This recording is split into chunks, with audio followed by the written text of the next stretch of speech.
फिर आज कौन सा चैप्टर करेंगे? चलो देखो, आने दो सभी लोगों को, फिर करते हैं। चलो देखो, तो मेरे में से आज कितना हो गया, 1 जून है ना, बहुत दिनों के बाद क्लास कर रहे हैं हम लोग, 1 जून। ठीक है, और तुम्हारा एग्जाम कब होना है भाई? एग्जाम होना है 17 जुलाई, 17 जुलाई। यानी लगभग कितने दिन बचे?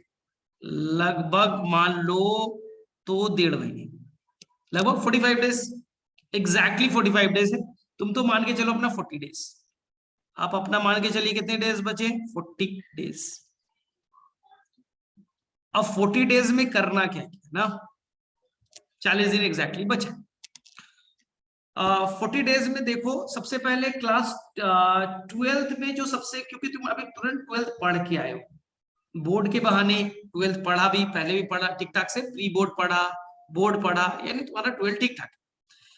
12th में देखो सबसे इंपॉर्टेंट है वो जो पार्ट है, वो जेनेटिक्स वाला पार्ट है, वही principle of heredity and variation, Mendel वाला पार्ट। ठीक है, वहां से लगभग तुम्हें मिलेंगे 5 से 6 क्वेश्चन, मिनिमम 5 से 6 क्वेश्चन तो आपको जेनेटिक्स वाले पोर्शन से आएंगे। मॉलिक्यूलर बेसिस, जिसे हम लोग कहते हैं mol bio, molecular basis of inheritance है, ये बड़ा चैप्टर है, और यहाँ मिनिमम 6 से 7 क्वेश्चन बनेंगे मिनिमम, क्योंकि बहुत बड़ा टॉपिक है ना, बहुत सारे कॉन्सेप्ट होते हैं यहाँ। इसी से मिलता जुलता तुम्हारा टॉपिक आ जाएगा बायोटेक।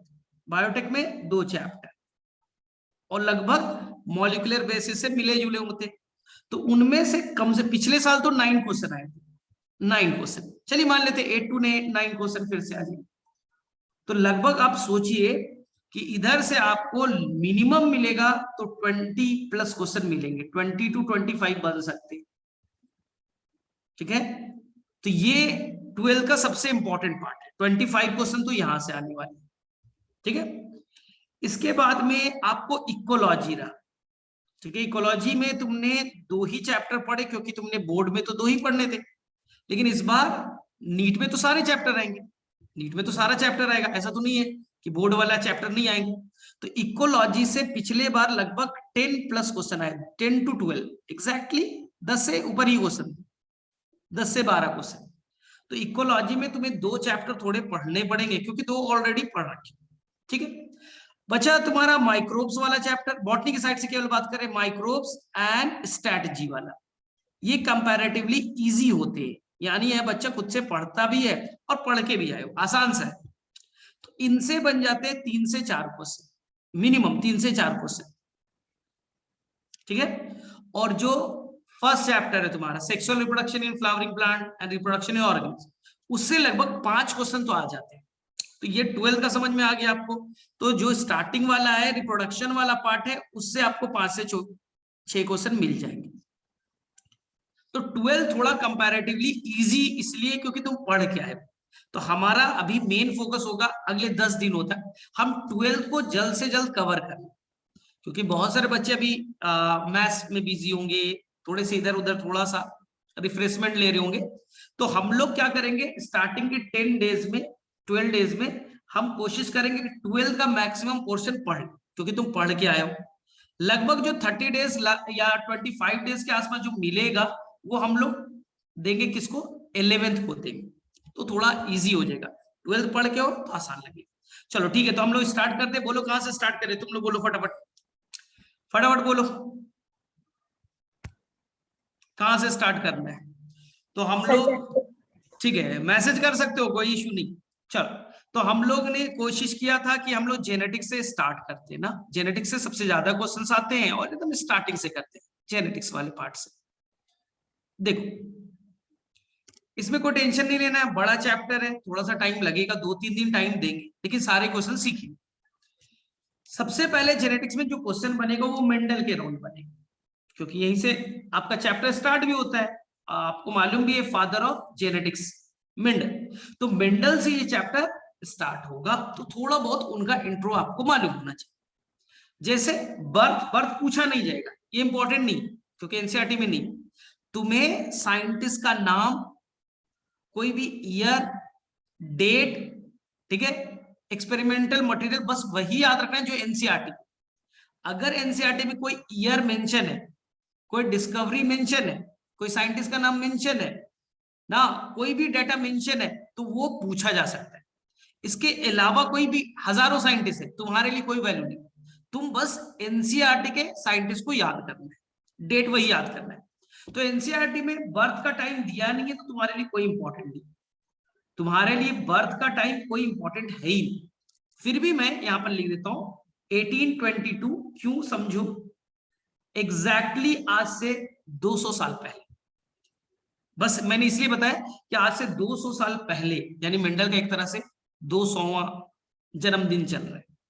तो मेंडल का बर्थ 1822 में कहा होता है, तो यूरोप में एक जगह है, आपने नाम सुना, ऑस्ट्रिया, ऑस्ट्रेलिया नहीं बोल रहा हूं, ऑस्ट्रिया।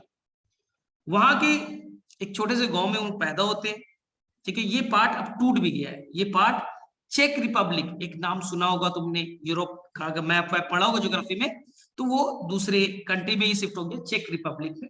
उस टाइम ये कहां पैदा होते हैं, ऑस्ट्रिया, ठीक है। और मेंडल ने जो भी अपनी पढ़ाई की बेसिक्स, उन्होंने फिजिक्स पढ़ा, ठीक है, मैथमेटिक्स पढ़ा, बायो का उनका था, खुद वो टीचर भी थे। बाद में उन्होंने 1856 से 1863, ये एनसीईआरटी में मेंशन है तो याद करना पड़ेगा, ये डेटा आपके एनसीईआरटी में नीट में क्वेश्चन आया है। उन्होंने 7 ईयर का एक्सपेरिमेंट किया, ये आपके एनसीईआरटी में तो जरूर पूछा जाएगा क्योंकि आ चुका है क्वेश्चन। तो उन्होंने 7 साल का अपना एक्सपेरिमेंट किया, रिसर्च किया। किस प्लांट में किया गया आप सभी को मालूम है, कोई टेंशन नहीं। सर वो क्या नाम है, गार्डन पी, सबको मालूम है, ठीक है, कि नाम क्या है भाई, गार्डन पी, ठीक है। इसका साइंटिफिक नेम पूछा जाएगा, मेरे में से सभी बच्चे को तो याद ही है, गार्डन पी पाइसम सताई। यहां पर कंफ्यूज मत होना है, क्योंकि आपको कभी कभी कंफ्यूज करने के लिए देगा स्वीट पी। याद रखिएगा, मेंडल ने स्वीट पी पे कोई एक्सपेरिमेंट नहीं किया था, उन्होंने अपना एक्सपेरिमेंट गार्डन पी पे किया था, जिसका साइंटिफिक नेम पाइसम सताइवम था। अब कंफ्यूज मत होना, ठीक है, पाइसम सताइवम। स्वीट पी पे बाद में लिंकेज के लिए एक्सपेरिमेंट होता है, ठीक है। स्वीट पी का साइंटिफिक नेम है लेथाइरस ओडोरेटस, इंपॉर्टेंट नहीं क्योंकि एनसीईआरटी में नहीं है, बस आपको कंफ्यूज करने के लिए ऑप्शन वगैरह में दे देगा, लेथाइरस ओडोरेटस। आप बोलेगा नहीं नहीं, मेंडल ने स्वीट पी पे कभी काम ही नहीं किया। इस पे काम किया था लिंकेज को लेकर के, 2 साइंटिस्ट थे जिनका नाम था Bateson and Punnett. Bateson and Punnett, वही प्यूनेट आपने पढ़ा होगा ना, प्यूनेट स्क्वायर। तो उन्होंने लिंकेज को लेकर के इस पे कुछ एक्सपेरिमेंट किए थे। तो यहाँ पर थोड़ा कंफ्यूजन बनता है कि मेंडल का एक्सपेरिमेंटल मटेरियल क्या था, गार्डन पी या स्वीट। सेकेंड क्वेश्चन आपसे पूछा जाएगा कि मेंडल ने गार्डन पी ही क्यों लिया। तो आपको अच्छे से ये सब मालूम है कि मेंडल का गार्डन पी ही क्यों सेलेक्ट किया, याद है ना सभी को। तो याद रखना कि कोई भी साइंटिस्ट कोई भी अपना एक्सपेरिमेंटल मटेरियल लेता है, उसके पीछे कुछ ना कुछ रीजन होते हैं। सबसे पहला, गार्डन पी में लाइफ साइकिल बड़ा कितने दिनों का था, किसी को याद है, लाइफ स्पान कितने दिनों का था, ठीक है, 3 to 4 मंथ, कम दिनों का था। यानी कि वो एक बार सीड को लगाए, ग्रो किया, जल्दी से लाइफ साइकिल कंप्लीट हो जाता। इजी टू ग्रो, ग्रो करना बड़ा आसान सा था, इजी टू ग्रो, ठीक है। कई सारे रीजन थे इजी टू ग्रो। और एक बार एक्सपेरिमेंट करते थे तो वहां पर सीड बहुत सारे बनते थे, जैसे मटर, एक बार खोलो बहुत सारे सीड मिलेंगे। जैसे मैंगो के अंदर तो एक ही सीड मिलेगा, तो इनके अंदर में सीड का नंबर बहुत ज्यादा था, एक ये था। और इनके अंदर में जो कैरेक्टर थे ना, वो कॉन्ट्रास्टिंग, एक वर्ड आएगा कॉन्ट्रास्टिंग ट्रेट, तो समझ लो पहले। कैरेक्टर मतलब तुम्हारा आई का कलर, समझना, ये सब इजी लॉजिकल पार्ट है।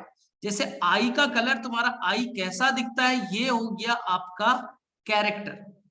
ट्रेट हो गया यानी कि आपका ब्लू दिखता है, ब्लू दिखता है या ब्लैक दिखता है, ये हो गया आपका ट्रेट। कंफ्यूज मत करना, ठीक है। कैरेक्टर क्या हुआ, आई कलर, ट्रेट क्या हुआ, कैसा दिखता है, ब्लू कलर या ब्लैक कलर। आ गई बात समझ में, तो कभी कंफ्यूज नहीं करना। तो इन्होंने कितने कैरेक्टर पे काम किया था, बहुत आसान सा क्वेश्चन पूछा जाएगा, तो आप लोग चलो फटाफट आंसर करो, मैसेज बॉक्स में जाओ और बताओ कि मेंडल ने जो एक्सपेरिमेंट किया था गार्डन की पी के ऊपर में, उसमें उन्होंने कितने कैरेक्टर सेलेक्ट किए थे। एवरीवन, सबको मालूम है, बोलो फटाफट आंसर क्या होगा। सर बहुत आसान सा क्वेश्चन है, answer is the 7 character. Her character के लिए कितने ट्रेट थे बोलिए आप लोग? हर कैरेक्टर के लिए बस बच्चा 2 ही ट्रेट थे। देखिए मैं फिर से क्लियर करूं, जैसे हमारा हाइट बच्चा वो कैरेक्टर है, तो कोई 5 फीट का है, कोई 5.5 फीट का है, कोई 6 फीट का है, कोई 6.5 फीट का है, तो हमारे अंदर कई सारे ट्रेट है। क्या हमारे अंदर 2 ही ट्रेट है? एक 3 फीट का इंसान, एक 6 फीट का इंसान? नहीं, इंसान के अंदर में कैरेक्टर कौन हो गया? हाइट। ट्रेट बहुत सारे बच्चे, infinite, 5 foot 5 inch, 5 foot 6 inch, सबका अलग अलग। जैसे हमारे स्किन कलर, क्या पूरे दुनिया में या तो ब्लैक या व्हाइट है? नहीं, बहुत तरह के ट्रेट है। तो हमारे अंदर में एक कैरेक्टर के बहुत सारे ट्रेट है, जैसे ह्यूमन आईक्यू। तो क्या बच्चा ऐसे ही 2 इंसान है, एक बहुत इंटेलिजेंट है, एक महाबेवकूफ है, ऐसा है क्या? नहीं। क्या हमारे अंदर 2 ही ट्रेट है? नहीं। लेकिन मेंडल ने जो मटर के प्लांट पे काम किया था, उसके हर कैरेक्टर के बच्चा 2 ही ट्रेट थे, 2 ही ट्रेट थे ना। जैसे कि हाइट, या तो टॉल या तो डॉर्फ। इसी को कहा गया हो बच्चा कॉन्ट्रास्टिंग ट्रेट। अब सर कॉन्ट्रास्टिंग ट्रेट क्या है? जैसे फ्लावर कलर, या तो वो वायलेट कलर का था, या तो वो कैसा था? व्हाइट कलर का। क्या आप आसानी से डिस्टिंग्विश कर सकते थे? वायलेट कलर और व्हाइट कलर में आसानी से तुम देख करके बता सकते थे। यही वो बच्चा कंट्रास्टिंग। या तो तुमने ब्लैक पहना है या तो व्हाइट पहना है, कोई सेमी ब्लैक नहीं है बच्चा, सेमी ब्लू नहीं है, ये तो बड़ा कंफ्यूजन हो जाता है। जैसे मैं बताऊं, या तो सीड का कलर या तो कैसा था? येलो था, या तो ग्रीन था। कोई सेमी ग्रीन था क्या? सेमी येलो था क्या? मिड येलो था, मिड ग्रीन था? नहीं सर, एक कैरेक्टर के 2 ट्रेट और दोनों आसानी से एक दूसरे से अलग हो सकते थे, तो इसी को कहा गया कॉन्ट्रास्टिंग ट्रेट। तो गड़बड़ नहीं, या तो सीड राउंड था या तो सीड रिंकल्ड थे। तो कॉन्ट्रास्टिंग ट्रेट सभी को क्लियर है? तो फिर से बोल रहा हूं, कैरेक्टर कितने? 7। हर कैरेक्टर के ट्रेट कितने थे? 2। तो कैरेक्टर आएगा 7, ट्रेट कितने हो गए? 14। क्या कॉन्ट्रास्टिंग ट्रेट सभी को क्लियर है? फटाफट हैंड रेज करो। क्या सभी बच्चे को कॉन्ट्रास्टिंग ट्रेट समझ में आ गया? ठीक है, सभी को क्लियर है? कॉन्ट्रास्टिंग मतलब तुम आसानी से देख करके बता दो, या तो टॉल 5 फीट का, या तो बच्चा 2 फीट का। क्या तुम दोनों को आराम से इंची टेप ले रहेगा? क्या तुम्हें इंची टेप लेकर के मेजर करना था? नहीं सर, हम देखेंगे ये हो गया सर टॉल, ये हो गया डॉट, पता चल रहा है, ये येलो ये ग्रीन, आसानी से पता चल रहा है। तो इसी को कहा कॉन्ट्रास्टिंग ट्रेट। तो सेकंड क्वेश्चन आपसे पूछा जाएगा कि मुझे बताइए 7 कैरेक्टर और 14 ट्रेट का नाम। ध्यान सुनिएगा, तो मैं एक ट्रिक देता हूं। यहां पर मैं लिख रहा हूं 7 कैरेक्टर का नाम, ट्रिक से याद कर रहे हैं, याद रहेगा एग्जाम तक। एक क्वेश्चन मस्ट है, एक क्वेश्चन इस टॉपिक से आएगा ही आएगा, ठीक है। तो कैरेक्टर हमें 7 लिखनी है। हर कैरेक्टर के 2 ट्रेट, एक है बच्चा डोमिनेंट ट्रेट, और एक ट्रेट है रिसेसिव ट्रेट। तो सर डोमिनेंट और रिसेसिव हम पहचानेंगे कैसे? मेंडल को कैसे पता चलता था डोमिनेंट कौन, रिसेसिव ट्रेट कौन? तो मैं पहले इस चीज को क्लियर कर देता हूं। नेक्स्ट पेज पे मैं पहले क्लियर कर दूंगा, फिर मैं वापस लौटता हूं इस पेज पे। अब जैसे बच्चा हमने कैरेक्टर लिया हाइट, कैरेक्टर क्या लिया? हाइट, ठीक है। अब हाइट के कितने ट्रेट? ट्रेट बेटा 2, टॉल और डॉर्फ। सर कौन डोमिनेंट कौन रिसेसिव, रट्टा नहीं मान लेना कि टॉल डोमिनेंट, नहीं बच्चा, हम मेंडल के अकॉर्डिंग चलेंगे। तो मेंडल ने बोला टॉल को डॉर्फ से क्रॉस करो, टॉल वाले ट्रेट को डॉर्फ से क्रॉस करा दो। F1 में जो बनेगा, इन दोनों के क्रॉस से जो F1 में बनेगा, अगर यहां पर टॉल अपीयर हुआ तो टॉल बच्चा डोमिनेंट ट्रेट होगा। अगर यहां पर डॉर्फ अपीयर हो जाता तो बच्चा डॉर्फ डोमिनेंट ट्रेट हो जाता। F1 में जो अपीयर होगा वो बच्चा डोमिनेंट ट्रेट, और जो ट्रेट छुप गया, जो अपीयर नहीं हुआ, उसे हम क्या कहेंगे? Recessive trait. फिर से बोल रहा हूं, हमने कैरेक्टर लिया सीड का सेप, ये हो गया बच्चा कैरेक्टर। अब इसके 2 ट्रेट, एक राउंड एक रिंकल। सर पता कैसे चलेगा कि डोमिनेंट कौन है रिसेसिव कौन है? बोलो क्या मैंने बोला? दोनों को आपस में क्रॉस करो। तो जब दोनों को आपस में क्रॉस कराओगे तो जो ट्रेट F1 में आया, मान लो बच्चा राउंड आ गया, तो आप क्या मानोगे? राउंड को डोमिनेंट ट्रेट बोलोगे। अगर रिंकल्ड आया तो रिंकल्ड को आप डोमिनेंट ट्रेट बोलिएगा। तो मेरे से सभी को क्लियर है, डोमिनेंट और रिसेसिव ट्रेट मेंडल पहले से डिसाइड नहीं किया, एक्सपेरिमेंट करके दोनों को क्रॉस किया। जो F1 में आएगा डोमिनेंट ट्रेट, जो नहीं आएगा रिसेसिव ट्रेट। अब मुझे बताना, हमने लिया बच्चा सीड का कलर, चलिए मुझे बताइए, आपने पढ़ा भी होगा, ये बच्चा येलो, ये बच्चा ग्रीन, दोनों को क्रॉस किया, F1 में बच्चा येलो आया। चलो बताओ फटाफट, डोमिनेंट ट्रेट कौन, रिसेसिव ट्रेट कौन, फटाफट बोलो। सर येलो होगा डोमिनेंट और ठीक है रिसेसिव होगा करेक्ट, सबको ग्रीन। समझ में आया? एक बार हैंड रेस करो, किसी को कोई गड़बड़ रट्टा नहीं मारना है जैसे तुमने मारा है, ठीक है, सबको क्लियर। तो अब मुझे फिर से बताइए, कैरेक्टर कितने लेने बच्चा, 7, ट्रेट 14, 7 डोमिनेंट वाले को, 7 रिसेसिव वाले। तो मैं ट्रिक दे रहा हूं, ट्रिक को ध्यान से देखिए। ट्रिक मैंने यहां पर लिखा TYR, TIYR, टायर, GICA, इतना याद रहेगा, बोलो क्या ये ट्रिक सभी को याद रहेगा? फिर से रिपीट करो, टायर गीका, TYR टायर, GICA, जिसे ये हो गया उसको सिर्फ 14 याद हो, टायर गीका। अब ध्यान से देखो, तो सबसे पहले हम लोग क्या करेंगे, ये क्या है, ये बच्चा ये हाइट वाले को लेकर के, ये किसको लेकर के, हाइट वाले, भाई टॉल, इधर टॉल तो इधर टॉल, यानी ये किसको लेकर के, बताइए कैरेक्टर कौन सा हो गया सर? यानी आप हाइट को लेकर के बात कर रहे हो? हाँ हम हाइट को लेकर के बात कर रहे हैं, तो ये हो गया आपका पहला कैरेक्टर। अब ध्यान सुनिएगा, सेकेंड और थर्ड ये बच्चा सीड को लेकर के, किसको लेकर के, सीड, सीड का कलर, सीड का शेप। अब देखिए फिर से ये दोनों को देखिए, ये बच्चा पॉड को लेकर के, जिसमें मटर रहता है, ये पॉड का कलर और ये पॉड का शेप, पॉड का कलर, पॉड का शेप। फिर लास्ट जो दो है वो बच्चा फ्लावर को लेकर के, ये है फ्लावर का कलर और ये फ्लावर का पोजीशन। रिपीट कर रहा हूं, सबसे पहला कौन सा लिया बोलो, हाइट को लेकर के, सबसे पहला हाइट। फिर उन्होंने दो क्या लिया, सीड का कलर, सीड का शेप, फिर पॉड का कलर, पॉड का शेप, फिर फ्लावर का कलर, फिर फ्लावर का कलर और फ्लावर का पोजीशन। फ्लावर का शेप नहीं होता है, फ्लावर का कोई शेप होता है क्या? नहीं, फ्लावर का पोजीशन।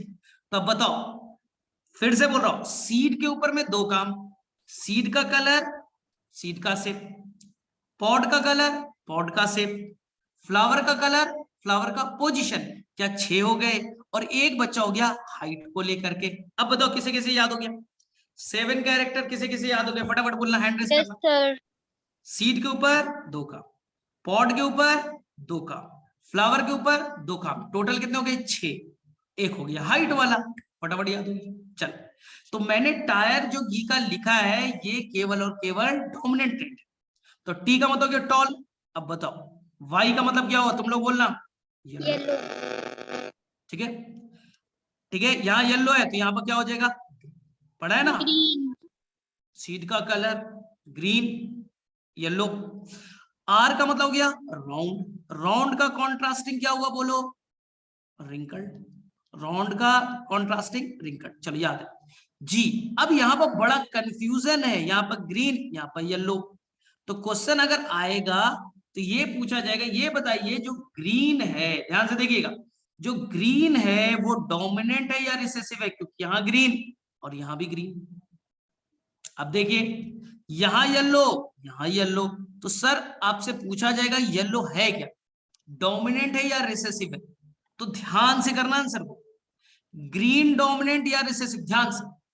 अगर आप सीड को लेकर के बात कर रहे हैं, सीड के कलर को लेकर के बात कर रहे हो, तो येलो बच्चा डोमिनेंट है और ग्रीन रिसेसिव है।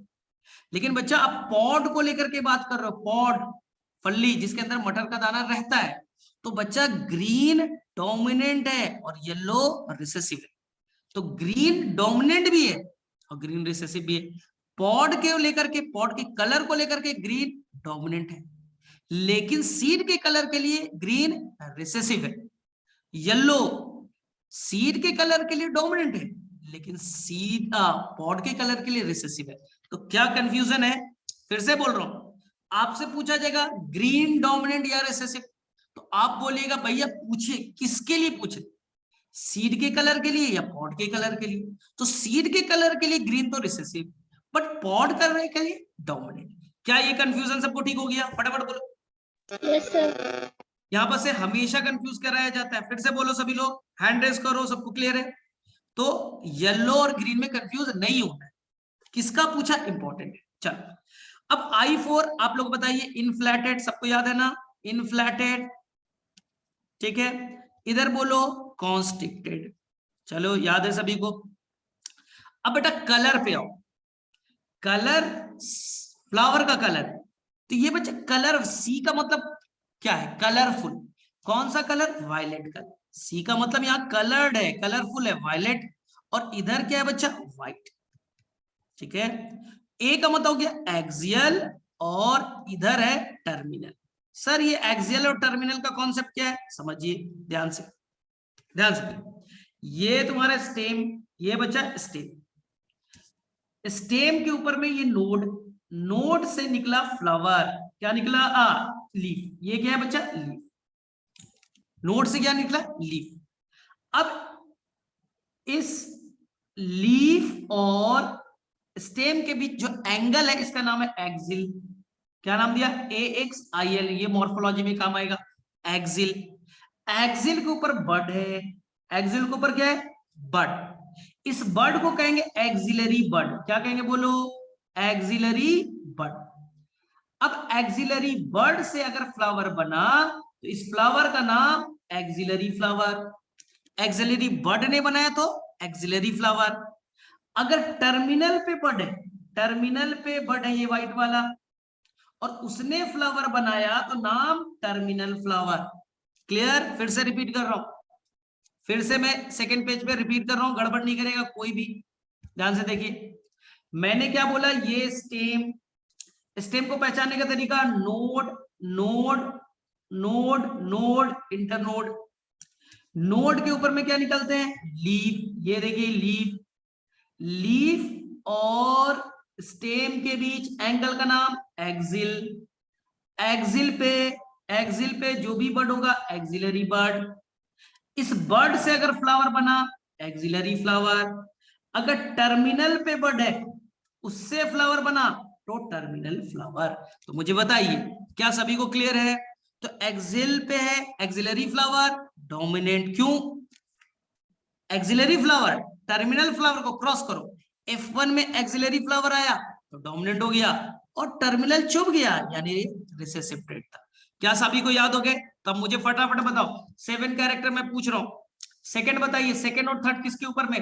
सीड के कलर, सीड का शेप, पॉड का कलर, पॉड का शेप, फ्लावर का कलर, फ्लावर का पोजीशन। शेप नहीं याद करना है, पोजीशन याद करना है। तो बताओ किसे 7 ट्रेट और 14 7 कैरेक्टर 14 ट्रेट याद हो? फटाफट किसे किसे 7 कैरेक्टर एंड 14 ट्रेट याद हो गए? फटाफट बोलना। डन? फटाफट हैंड रेज करो, ठीक है।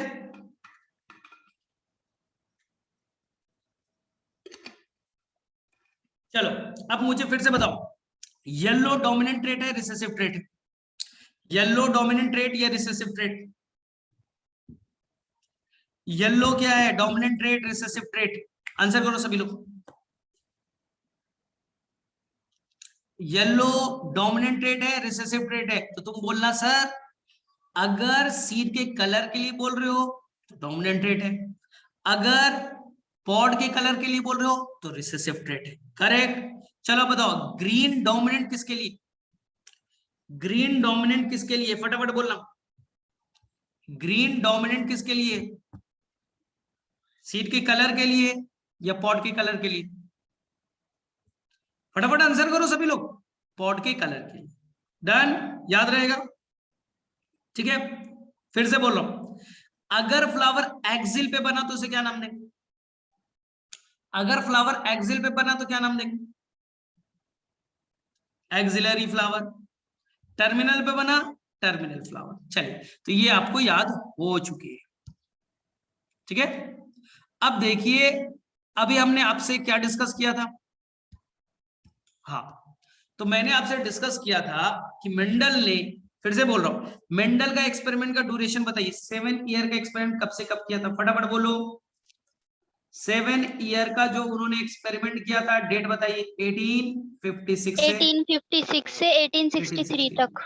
चलिए, अब ये जो 7 ईयर का एक्सपेरिमेंट है, जो भी उन्होंने रिजल्ट देखा, जो भी मोनोहाइब्रिड, डाइहाइब्रिड, ट्राइहाइब्रिड, जो भी क्रॉस किया, जो भी बच्चा उन्होंने पढ़ा, ये सारे को उन्होंने अपने सारे एक्सपेरिमेंट को उन्होंने पब्लिश किया एक मैगजीन में। जैसे कोई भी साइंटिस्ट होता है तो वो भी क्या करता है, कोई भी एक्सपेरिमेंट करता है तो वो पब्लिश कराता है कि पूरी दुनिया उसे जान सके, दुनिया के हर लोग उसे पढ़ सके, उसे जान सके। तो उन्होंने 1865 में इस पूरे एक्सपेरिमेंट को पब्लिश कराया और मैगजीन में, और मैगजीन में जो वो चैप्टर डाला उसका टाइटल रखा experiment on plant hybridization. Experiment on, ठीक है, एक्सपेरिमेंट ऑन प्लांट हाइब्रिडाइजेशन। चलिए, एक्सपेरिमेंट ऑन प्लांट हाइब्रिडाइजेशन। लेकिन 1865 के बाद में ये बच्चा पब्लिश भी हुआ, लेकिन आप लोगों को सबको मालूम है ना कि मेंडल का पूरा एक्सपेरिमेंट रिजेक्ट हो गया था। मालूम है, मेंडल का सारा एक्सपेरिमेंट को रिजेक्ट कर दिया गया। जितने भी साइंटिस्ट थे उन्होंने बोला यार समझ में नहीं आ रहा है, क्या किया है, कुछ पता ही नहीं चल रहा है। तो मेंडल का सारा वर्कआउट क्या हो जाता है भाई? रिजेक्ट हो जाता है। और मेंडल रिजेक्ट होने के बाद में फर्दर कोई भी बच्चा रिसर्च नहीं किया, कोई फर्दर काम ही नहीं किया। और फाइनली 1884 में इनका बच्चा किडनी के प्रॉब्लम से इनका डेथ हो जाता है। डेथ इंपॉर्टेंट नहीं, लेकिन सोचिए दुनिया का ये बहुत बड़ा साइंटिस्ट, जिसे फादर ऑफ जेनेटिक्स कहते हैं, उसे बच्चा मरने दिन तक भी नहीं मालूम है कि मुझे फादर ऑफ जेनेटिक्स कहा जाना है, क्योंकि मेरा एक्सपेरिमेंट ही पूरा रिजेक्ट हो गया है, लोगों ने डिस्कार्ड कर दिया है। ठीक है, तो आपको अच्छे से मालूम होना चाहिए कि मेंडल का जो भी एक्सपेरिमेंट हुआ वो फेल्योर हो गया। पूछा भी जाता है भाई मेंडल फेल्योर, मेंडल को रिजेक्शन मिलने के चांसेस यानी फेल्योर होने के क्या क्या रीजन रहे हो। ठीक है, इस पे आते हैं। लेकिन आप लोगों को ये भी तो मालूम है ना, बाद में 1900 में ना, डेथ के 16 ईयर के बाद और एक्सपेरिमेंट के 1865 के लगभग 35 ईयर के बाद 1900 में इस सारे एक्सपेरिमेंट को वापस से बच्चा रीडिस्कवर्ड किया गया। एनसीईआरटी में क्या लिखा है? डिस्कवर्ड लिखा है? नहीं, क्योंकि काम तो मेंडल ने किया था, डिस्कवर्ड तो मेंडल ने सारा किया था। तो इस सारे काम को वापस से रीडिस्कवर्ड किया गया और सारे काम को वापस से एक नए मैगजीन में, नए बुक में पब्लिश कराया गया। हाँ, तो ये सारा काम रीडिस्कवर्ड होता है बाय 3 साइंटिस्ट। किसी को याद है? किसी बच्चे को 3 साइंटिस्ट का नाम याद है? लेकिन बच्चे वो इंडिपेंडेंट थे, कहने का मतलब तीनों मिलकर के काम नहीं किया था। ये तीनों साइंटिस्ट अपना अपना एक्सपेरिमेंट कर रहे थे, वो भी अपने प्लांट पे एक्सपेरिमेंट कर रहे थे, और उन्होंने देखा कि मेंडल का सारा काम ये तो परफेक्ट है भाई, और लोगों ने रिजेक्ट कर दिया है। तो बाद में इन तीनों को क्रेडिट जाता है मेंडल के सारे काम को दुनिया में वापस से लाना। तो 3 साइंटिस्ट का नाम बोलो, किसे किसे याद है? फटाफट पहले हैंड रेज करो। ये रीडिस्कवरी के लिए जो 3 साइंटिस्ट थे वो किसे किसे याद है? फटाफट बताओ।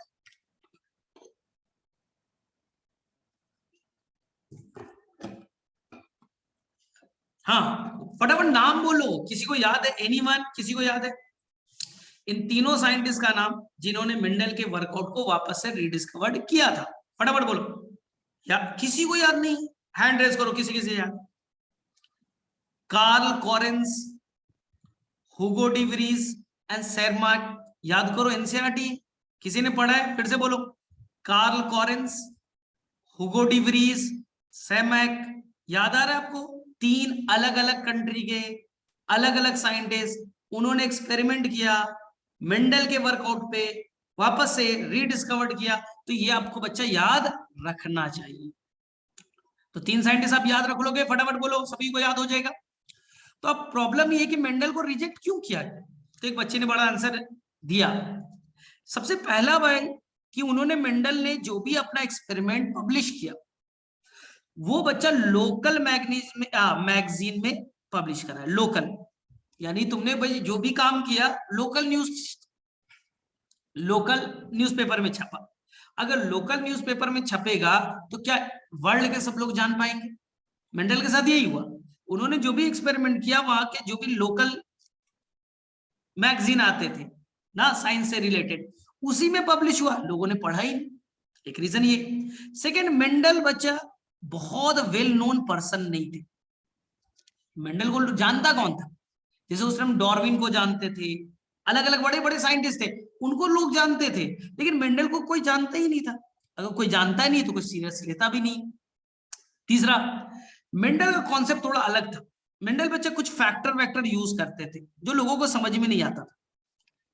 हाँ, मेंडल कुछ वर्ड्स यूज करते थे बच्चा, फैक्टर बोलते थे कि कुछ फैक्टर है, वो कैरेक्टर को कंट्रोल कर रहा है। सॉरी, तो वो बच्चा ये किसी को पता चलता भी। फोर्थ रीजन, वो बच्चा अपने एक्सपेरिमेंट में मैथमेटिकल टर्म बहुत ज्यादा यूज करते थे, मैथमेटिक्स। इसलिए आप एनसीईआरटी पढ़ेंगे तो मैथमेटिकल वर्ड भी बहुत आएंगे। तो उन्होंने अपने एक्सपेरिमेंट में ढेर सारा मैथमेटिक्स वर्ड यूज किया, टूल्स बहुत यूज, स्टैट्स बहुत यूज किया, इसलिए लोगों को ढंग से समझ में भी नहीं आया। तो फटाफट बताओ किसे किसे ये क्लियर हो गया, फटाफट बोलो, हैंड रेज करो।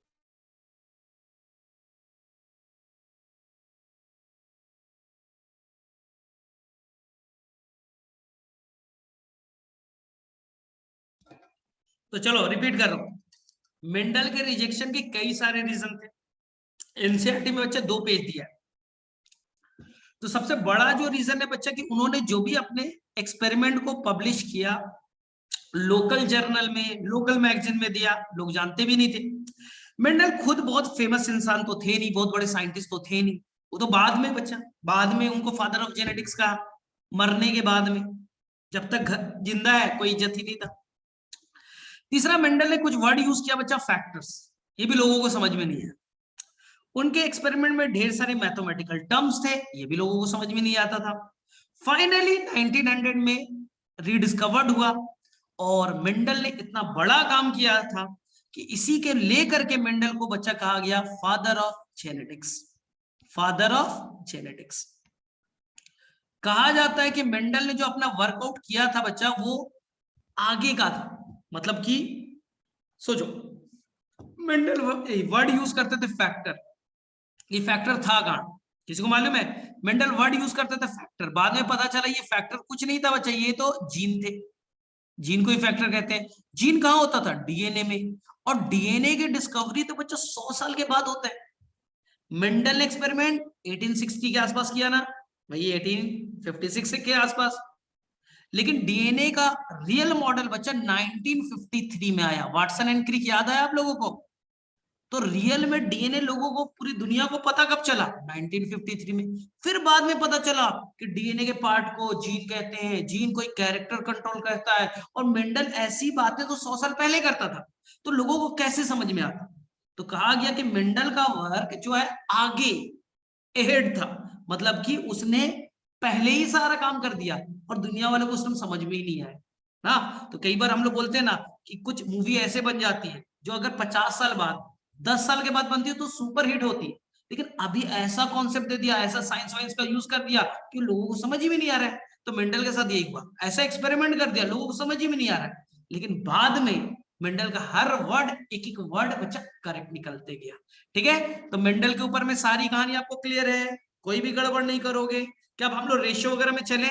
फटाफट, यहां तक किसी को इश्यू है बोलो, क्या बच्चे लोग हम लोग आगे चलें? फटाफट बोलो। Yes sir. ठीक है, आगे चले ना, चलिए ठीक है। अब देखो रेशियो वाला, ध्यान सुनिए। सबसे पहले आपको बच्चा यहाँ पास कुछ ट्रिक्स बता देता हूं। सबसे पहले मेंडल का आपको बच्चा मोनोहाइब्रिड का जो एक्सपेरिमेंट है उसके रेशियो याद रखने। क्या क्या याद रखना है, ध्यान से सुनिएगा, फिर से बोल रहा हूं। आपको बच्चा केवल एग्जाम में मोनोहाइब्रिड याद करना, डाई ट्राई तो याद हो जाएगा, वो तो ट्रिक से याद हो जाएगा। तो केवल क्या याद रखना है? मोनोहाइब्रिड। डायहाइब्रिड आपको याद नहीं करना है, डायहाइब्रिड मैं याद करा दूंगा, ठीक है। और बच्चा ट्राई हाइब्रिड तो आएगा ही, हमारे सिलेबस में ट्राई हाइब्रिड है ही नहीं, तो कभी भी क्वेश्चन ट्राई हाइब्रिड के ऊपर नहीं पूछे जाएंगे। फिर भी मैं एक ट्रिक बता दूंगा, ट्राई हाइब्रिड का भी प्रॉब्लम सॉल्व हो जाएगा, लेकिन हमारे लिए इंपॉर्टेंट तो नहीं।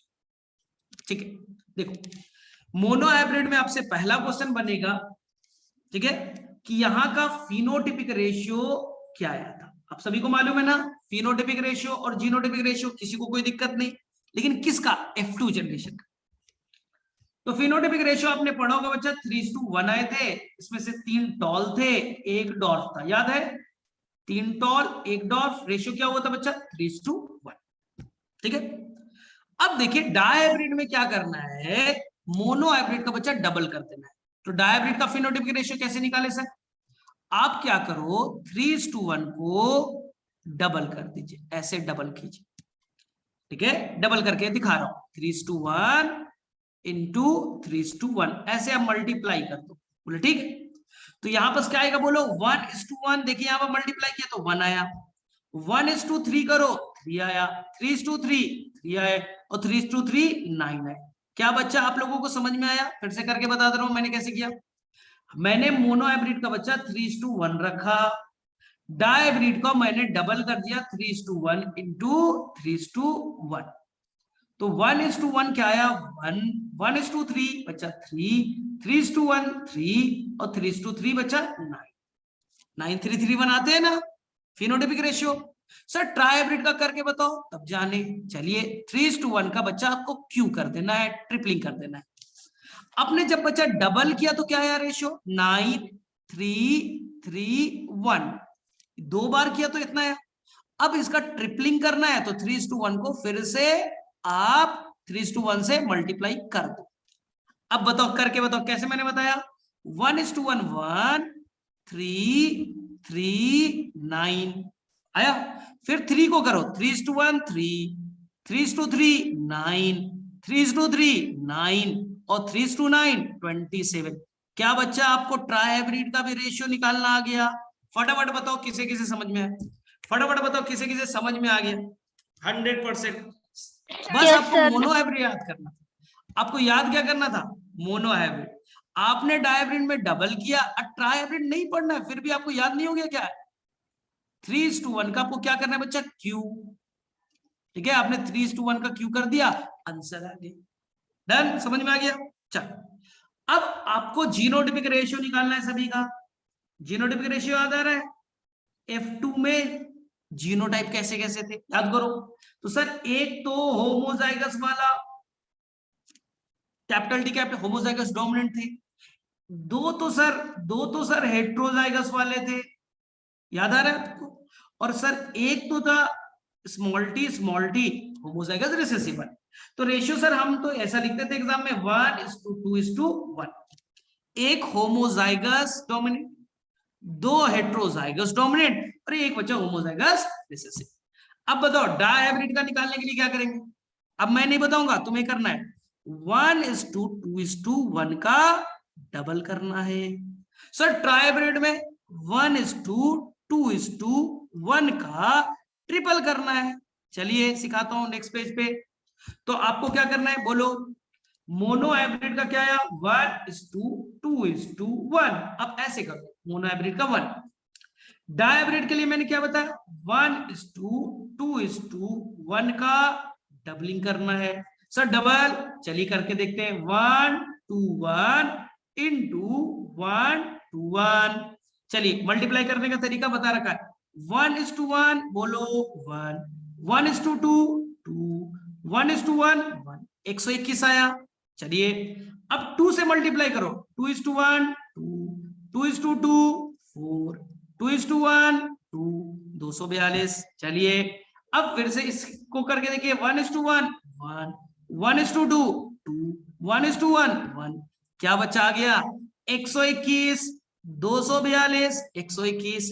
बस हमने मोनो हाइब्रिड का दोगुना कर दिया, काम बन गया। बताओ किसे किसे समझ में आया, अरे 1 को 121 से मल्टीप्लाई किया, 1:1 आए, अब 1:1 को डबल किया, 2 से मल्टीप्लाई किया तो 2 4 2 आ गया, तीसरा फिर से 1:1 आ गए। बताओ किसे किसे डाई हाइब्रिड का जीनोटिपिक रेशियो याद हो गया, फटाफट हैंड रेज करो। फटाफट हैंड रेज कीजिए, किसे किसे याद होगी।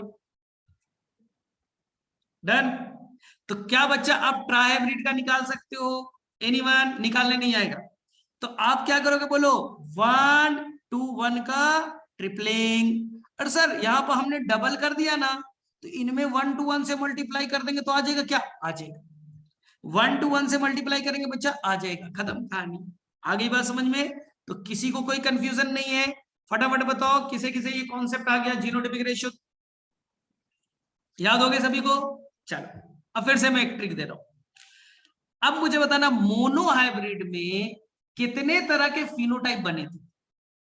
मोनो हाइब्रिड में टोटल 4 प्लांट बने, 3 टॉल 1 डॉर्फ। टाइप बच्चा मैं नंबर नहीं पूछ रहा सर, 2 तरह के टॉल और डॉर्फ बने, 2 ही तरह के बने। मैं पूछ रहा हूं कितने तरह के फिनोटाइप बने? सर टॉल और डॉर्फ 2 तरह के बने। तो मैं यहाँ पर पूछ रहा हूं बच्चा टाइप ऑफ फिनोटाइप बताना है, टाइप ऑफ फिनोटाइप बताना है। कितने तरह के फिनोटाइप बने? तो सर 2 तरह का बना, टॉल और डॉर्फ। ठीक है, मैं इसका एक सिंपल सा फार्मूला दे रहा हूं। 2 पावर n याद करना है। क्या याद करना है? 2 power n। n is number of hybrid. Mono hybrid है 1 रखिएगा। तो बताइए 2 पावर 1 कितना हो गया बच्चा? 2। तो 2 तरह के बने ना, टॉल और डॉर्फ 2 तरह के बने। अब तुम बताओ डाई हाइब्रिड में फिनोटाइप कितने तरह के बने? सर फार्मूला क्या है? 2 पावर n। तो सर 2 पावर n का वैल्यू डाई हाइब्रिड है 2 रखिए 4, तभी तो बनते थे बच्चा, याद करो। राउंड के साथ येलो, राउंड के साथ ग्रीन, रिंकल के साथ येलो, रिंकल के साथ ग्रीन। क्या 4 तरह के नहीं बने थे? याद आया किसी को? मैं नंबर नहीं पूछ रहा हूं बच्चा 16, मैं पूछा कितने तरह के बने। तो राउंड येलो एक तरह, round green, wrinkled yellow, wrinkled green. Sir 4 तरह के बने तो थे, तभी तो 9, यही तो बच्चा 9 3 3 1 आता था। मैंने बोला कितने तरह के बने? 2 पावर 2। अब तुम बता ट्राई हाइब्रिड में कितने तरह के बनेंगे? मैं आंसर नहीं कर रहा हूं, तुम लोग आंसर करो। बताओ फटाफट, ट्राई हाइब्रिड में कितने तरह के फिनोटाइप बनेंगे? आंसर सर बोलो। 8। तो 2 पावर 3 आंसर इज 8 टाइप्स। क्या सभी को आ गया? 2 power 3 answer yes is sir. 8। चलो अब पूछा जाएगा कि मोनो हाइब्रिड में कितने तरह के जीनोटाइप बने? जीनोटाइप मतलब जीन्स कितने कितने तरह के थे? सर एक तो कैपिटल टी था, कैपिटल टी स्मॉल टी वाले थे, और स्मॉल टी था। नंबर नहीं बचा, कितने तरह के बने? सर कैपिटल टी वाले, कैपिटल टी स्मॉल टी, 3 तरह के बने। कितने तरह के जीनोटाइप बने? सर 3 तरह के।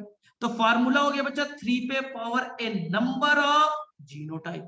कितने तरह के जीनोटाइप बने? ठीक है, तो 3 पे पावर n।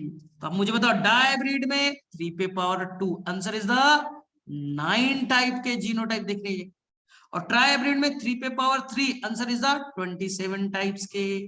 तो मैं सारे फार्मूलों को एक साथ रिकॉल कर दे रहा हूं। हमने कौन कौन सा फार्मूला सीखा, रिकॉल कर रहे हैं। चलिए देखिएगा ध्यान से। देखिए सबसे पहले बोलो, हमने यहां पर सीखा क्या? मोनो हाइब्रिड का। ठीक है, फिर मैंने आपको क्या बोला? केवल आपको एग्जाम में मोनो हाइब्रिड याद रखना है। डायब्रिड में डबल कीजिएगा, डायब्रिड में क्या कर दीजिएगा? मोनो हाइब्रिड का डबल। ट्राइब्रिड में क्या कीजिएगा बोलो? सर ट्राइब्रिड में ट्रिपल कर देंगे, ट्राइब्रिड में हम लोग ट्रिपल करेंगे। चलिए सबसे पहले मुझे बताओ मोनो हाइब्रिड में जाइगोट कितने तरह के बने थे? मोनो हाइब्रिड में F2 में कितने तरह के जाइगोट बने थे? जाइगोट कितना बना था? फटाफट किसी को बताओ, तो मैं करके दिखा रहा हूं। आपने मोनो हाइब्रिड किया टॉल, इसको किससे क्रॉस किया? डॉर्फ के साथ। F1 में क्या आया? F1 में टॉल, कौन सा? Capital T small T. फिर क्रॉस किया F1 को F1 से, F2 बने। F2 में बच्चे कितने बनते थे? सर 4 बनते थे। इधर हम लोग कुछ कैपिटल टी, इधर स्मॉल टी लिख देते थे, इधर कैपिटल टी, इधर स्मॉल टी लिख देते थे। टोटल कितने जाइगोट बने, यानी इतने स्क्वायर बने? Sir capital T small T, ठीक है, कैपिटल टी स्मॉल टी और स्मॉल टी। सर यहां पर कितने जाइगोट यानी कितने प्रोजेनी बने, कितने स्क्वायर बने? Answer is the 4।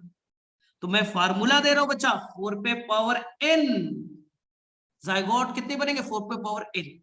अब मुझे बताओ मोनो हाइब्रिड में 4 पे पावर 1 कितने तरह के जायगोट सर 4 तरह की। अब बताओ डायब्रिड में कितने, फटाफट बोलो सर। 4 पे पावर n डायब्रिड का मतलब सर n का वैल्यू 2, तो 4 पे पावर 2 कर देंगे सर 16। याद करो 16 बना के आए हो ना, याद कीजिए आपने एग्जाम में ऐसा बनाया भी तो था 16। हाँ सर याद हो गया। अब बताओ ट्राइब्रिड का 4 पे पावर 3 आंसर इज द 64। क्या टाइप ऑफ जायगोट भी याद हो गए, कितने जायगोट बनेंगे ये याद हुए क्या, कितने तरह के जायगोट बनेंगे हो गए ना। तो चलिए अब मुझे बताओ सारा फार्मूला एक साथ रिकॉल कर रहे हैं। चलिए मोनो हाइब्रिड का फिनोटाइपिक रेशियो बताइए। चलिए सभी लोग मैसेज बॉक्स में लिखो मोनो हाइब्रिड का फिनोटाइपिक रेशियो, फटाफट बोलो। मोनो हाइब्रिड का फिनोटाइपिक रेशियो सर बहुत आसान है 3:1, हम यहाँ पर 1 डालते हैं। चलो डायब्रिड करना है सर 3:1 लिखेंगे और इस पे हम लोग डालेंगे स्क्वायर। क्या आएगा सर हमें याद है 3:1 का डबल कर देंगे सर 9 3 3 1। सर ट्राइब्रिड बहुत लंबा आएगा, हम लोग कर लेंगे कॉपी पे करके देख लेंगे, बस हम 3:1 का क्यू करके छोड़ दे याद डन। चलिए अब मैं यहां पास आया, चलिए बताइए कितने तरह के फिनोटाइप बने। मैं टाइप्स ऑफ फिनोटाइप पूछ रहा हूं, कितने तरह के फिनोटाइप बने। Types of phenotype, types of phenotype बोलिए सर। 2 तरह के टॉल और डॉफ बने थे, फार्मूला क्या था बच्चा 2 power n, 2 power n। Mono hybrid है बोलो 1 होगा, तो कितने तरह के फिनोटाइप सर 2 तरह के बनेंगे। बताओ डायब्रिड में सर 2 पावर 2 4 तरह के फिनोटाइप। भाई याद करो अभी बताया था राउंड के साथ येलो, राउंड के साथ ग्रीन, रिंकल के साथ येलो, रिंकल के साथ ग्रीन, याद आ रहा है। ट्राइब्रिड तो याद ही नहीं करना है, बस 2 पावर 3 कितने तरह के आंसर इज 8 हो गया। चलिए हो गया भाई। चलो अब मुझे फटाफट सभी लोग बताइए मोनो हाइब्रिड का जीनोटाइपिक रेशियो बताइए, आप लोग फटाफट बोलिए। सर बहुत आसान है 1:1 1:1 इस पे 1 लगा दीजिए। डायब्रिड सर याद तो है, आप 121 याद करो 1:1 को डबल कर देंगे, क्या आएगा याद है किसी को सर ट्रिक बता दूं 121 242 121 याद आया, अभी सॉल्व करके दिखाया था 121 242 121 हो गया। अब ट्राइब्रिड का नहीं करना है, सिलेबस में नहीं है, लेकिन कभी एग्जाम में ऐसे ही टाइम पास के लिए पूछे तो याद तो रहेगा, ट्रिपलिंग कर। चलिए अब मुझे बताओ टाइप्स ऑफ जीनोटाइप, क्या फार्मूला बताया बोलो फटाफट।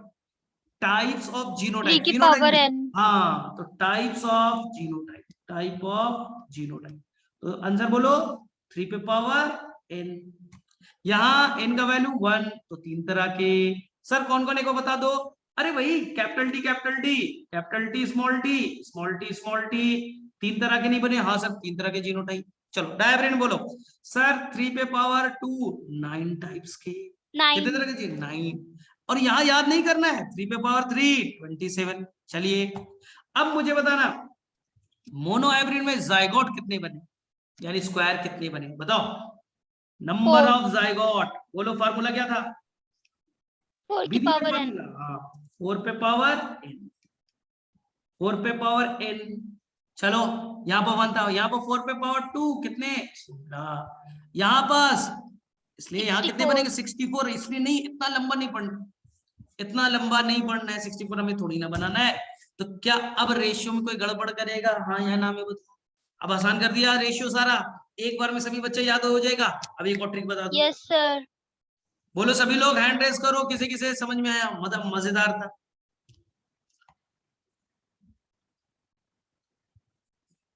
ठीक है आ रहा है समझ में, एकदम रेशियो क्लियर है, रेशियो से कभी डरना नहीं है, एकदम किसी को रेशियो से नहीं। ठीक है अब एक और मजेदार ट्रिक बता रहा हूं, ठीक है एक और काम आएगा तुम्हारे।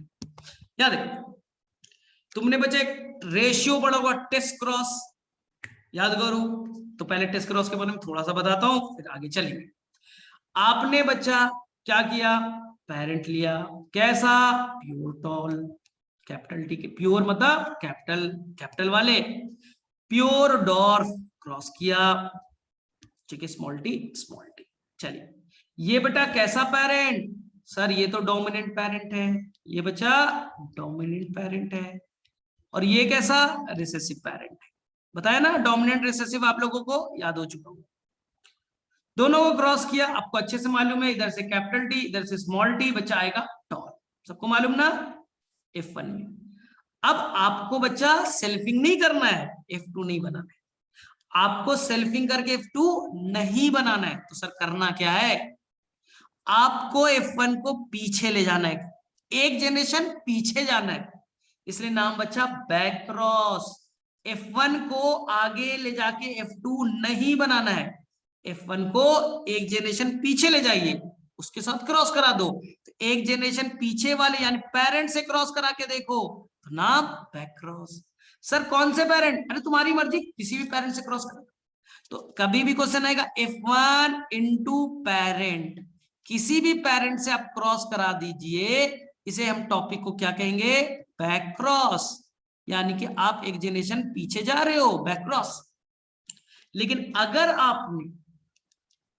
अगर आपने बच्चा डोमिनेंट पेरेंट से क्रॉस कराया, क्योंकि पेरेंट तो दो हैं, तो इसे कहेंगे बच्चा आउट क्रॉस।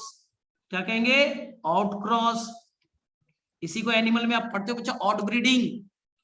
लेकिन अगर आप किससे कराया? रिसेसिव पेरेंट से करा दिया, तो नाम बच्चा टेस्ट क्रॉस। क्या नाम? Test cross.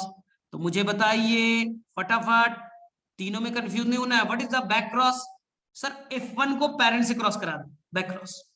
लेकिन बैक क्रॉस अब दो तरह के, अगर F1 को आपने कराया डोमिनेंट पेरेंट के साथ, तुम बोलना अगर डोमिनेंट पेरेंट के साथ कराया, बोलो क्या आंसर होगा? सर डोमिनेंट के साथ आपने बोला था आउट क्रॉस, हाँ सर याद हो गया। लेकिन F1 को तुमने रिसेसिव पेरेंट के साथ क्रॉस कराया, हाँ सर रिसेसिव से किया, तो सर क्या बोला था आपने? Test cross. तो किस किस बच्चे को 100% ये टॉपिक समझ में आया? बहुत आसान है, बहुत कंफ्यूजन होता है, फटाफट बोलो। तो क्रॉस तीन तरह के, पहला पहला बैक क्रॉस, एक जनरेशन पीछे जाना। अब उसमें किसके साथ? डोमिनेंट के साथ क्रॉस, रिसेसिव के साथ टेस्ट क्रॉस। क्लियर है? 100% क्लियरिटी आ गई। चलिए आपसे बच्चा टेस्ट क्रॉस पूछा जाएगा। सर क्यों? चलिए हम टेस्ट क्रॉस करके देख रहे हैं। तो सर किसके साथ करना है? F1 यानी इनटू रिसेसिव पेरेंट, क्रॉस करके रेशियो चेक करते हैं। चलिए देखते हैं F1 कौन है? Capital T small T. Recessive कौन है? Small T. क्रॉस करते हैं। क्रॉस करना बच्चा बहुत आसान, आप क्या करो, यहाँ पर एक स्क्वायर बनाइए, बनाया स्क्वायर। यहां देखिए कितने तरह के बनेंगे? सर दो तरह के बनेंगे, एक कैपिटल टी एक स्मॉल टी, कर दो, दो तरह का बना दिया। सर यहाँ कितने तरह के बन रहे? स्मॉल टी बना दीजिए, स्मॉल टी बना दिया। क्रॉस कर दो, कैपिटल टी के साथ स्मॉल टी, कैपिटल टी के साथ स्मॉल टी बना दीजिए, स्मॉल टी के साथ स्मॉल टी, स्मॉल टी के साथ स्मॉल टी। आ गया? तो ऊपर में देखिए बच्चा, चार में से ये टॉल यानी चार में से 50% टॉल। दो डॉर्फ, बताइए टॉल एंड डॉर्फ का परसेंटेज? सर 50-50। रेशियो बोले तो दो टॉल दो डॉर्फ, दो टॉल दो डॉर्फ, यानी 1:1 तो लिख सकते हैं ना। रेशियो क्या होता है? सबसे सिंपलेस्ट वन, सबसे सिंपलेस्ट वन। अरे 2/2, दो टॉल दो डॉर्फ, वह रेशियो क्या? 1:1। परसेंटेज बोले 50-50%। क्या आपको समझ में आया? आपसे पूछा जाएगा टेस्ट क्रॉस का फिनोटाइपिक रेशियो। सर दो टॉल दो डॉर्फ, रेशियो कितना है? मतलब 1:1 है। अब बताओ जीनोटाइप।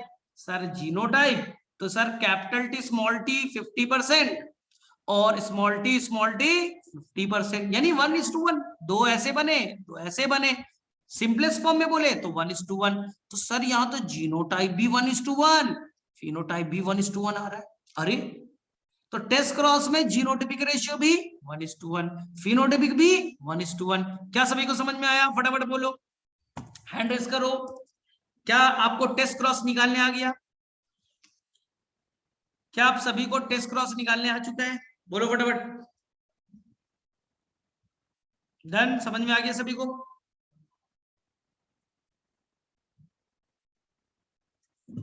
Yes sir. ठीक आ गया, चलो क्लियर। अब इसका एप्लीकेशन बताऊंगा। सर टेस्ट क्रॉस से फायदा, चलो बस 2 मिनट दो, 2 मिनट में क्लास खत्म। देखो भाई, तुम्हारी मम्मी ने बोला कि देखो भाई ये पी प्लांट है, मटर का प्लांट है, और यहाँ पर जो सीड है वो बच्चा मान लीजिए सीड का जो शेप है बच्चा वो राउंड है, और कुछ साइड का शेप बच्चा रिंकल्ड। क्या आप देख करके बता सकते हो? क्या बच्चा आप देख करके बता सकते हो राउंड कौन रिंकल्ड कौन? यस या नो बोलो। यस क्या आप सर। देख करके फिनोटाइप बता सकते हो राउंड कौन रिंकल्ड कौन? हाँ सर, बड़ा आसान है। अरे सर राउंड ऐसा होगा, रिंकल्ड ऐसा होगा, इसमें क्या करना है? अब बताओ, अब तुम्हारी मम्मी ने बोला अच्छा बताओ राउंड कौन वाला है, प्योर वाले हैं या इम्प्योर है? अब तुमसे पूछा मम्मी ने, ये बताओ ये प्योर वाला है, होमोजाइगस वाले हैं, हेटेरोजाइगस वाला है? तुम नहीं बता सकते। क्या तुम देख करके बता सकते हो? यस या नो बोलो। No sir. नहीं बता सकते। तुम जीनोटाइप देख करके नहीं बता सकते, नहीं बता सकते बच्चे। मैंने बोला टॉल है और ये डॉर्फ है, सर देख करके बता दिया, टॉल डॉर्फ तो पता चली गया सर। लेकिन वो टॉल कैसा है, कैपिटल टी है, कैपिटल टी स्मॉल टी है, ये बच्चा देख के नहीं बता सकते। तो सर कैसे पता चले, जीनोटाइप कैसे बताओगे? तो टेस्ट क्रॉस करा दो। क्या करा दो? Test cross. देखिए और क्लियर हो गया। अगर वो बच्चा कैपिटल आर होमोजाइगस वाला होगा, टेस्ट क्रॉस यानी प्योर रिसेसिव से क्रॉस करा दो, 100% क्या आएगा? इधर से कैपिटल आर, इधर से स्मॉल आर, 100% राउंड आएगा। 100% क्या आया? राउंड आ गया। इसका मतलब क्या है? वो होमोजाइगस वाला है। लेकिन अगर वो बच्चा हेट्रोजाइगस होता, अगर हेट्रोजाइगस होता, बताइए क्या आता? सर कैपिटल आर के साथ स्मॉल आर बनते, और स्मॉल आर के साथ स्मॉल आर भी बनता सर। सर यानी राउंड के साथ रिंकल्ड भी बन जाते। तो अगर राउंड के साथ रिंकल्ड भी बन जाए, वो भी 50-50%, अगर ऐसा बन जाए इसका मतलब वो हेट्रोजाइगस था। तो अगर रिंकल्ड बन गया यानी वो हेट्रोजाइगस वाला था। लेकिन अगर रिंकल्ड नहीं बना, केवल राउंड बन रहा है, यानी वो होमोजाइगस था। फिर से बता दूं, टॉल ये वाला है, प्योर टॉल है, इम्प्योर टॉल है, कैसे पता? आप प्योर रिसेसिव से क्रॉस करा दो, स्मॉल टी से, सर इधर बनेगा 100% टॉल, इधर कैपिटल टी स्मॉल टी, इससे क्रॉस कराओ क्या बनेगा? सर कुछ तो बनेंगे, यानी 50% बचा टॉल बनेगा, कैपिटल टी स्मॉल टी, और 50% डॉर्फ बनेगा। अगर दोनों बन गए, टॉल के साथ डॉर्फ भी बन गया, यानी वो हेट्रोजाइगस था, और केवल टॉल बन रहा है होमोजाइगस था। क्या बातें समझ में आ गई? इसलिए टेस्ट क्रॉस क्यों करते हैं? जीनोटाइप को पता करने के लिए कि होमोजाइगस है या हेट्रोजाइगस। अब बताओ किसे किसे यहाँ तक क्लियर है? क्लियर है। सभी को समझ में आ रहा है? फटाफट एक बार हैंड रेस करो, फिर हम लोग लीव करते हैं। क्लियर आया समझ में? कुछ नई चीज सीखा? रेशियो वेशियो सीख रहे हो? डन? Yes sir. ठीक है, तो कल हम लोग आगे में कंटिन्यू करेंगे, फिर आगे में बहुत सारी चीजें हम लोग सीखेंगे। ठीक है, चलो ठीक है फिर, ठीक है, एंजॉय करो। अभी थोड़े से क्वेश्चंस बनाने हैं, अभी सर ने भेजा है ना तुम्हारे ग्रुप में 34 ईयर क्वेश्चंस बैक, उसको बच्चा जेनेटिक्स के क्वेश्चन बनाने हैं, फिर मैं क्वेश्चन डिस्कस करूंगा अगले क्लास में, बच्चा इसकी क्वेश्चंस डिस्कस करूंगा। ठीक है, चलो तो आप वो थैंक यू बनाइएगा सर। गुड अगले नाइट। क्लास में। Okay, good night.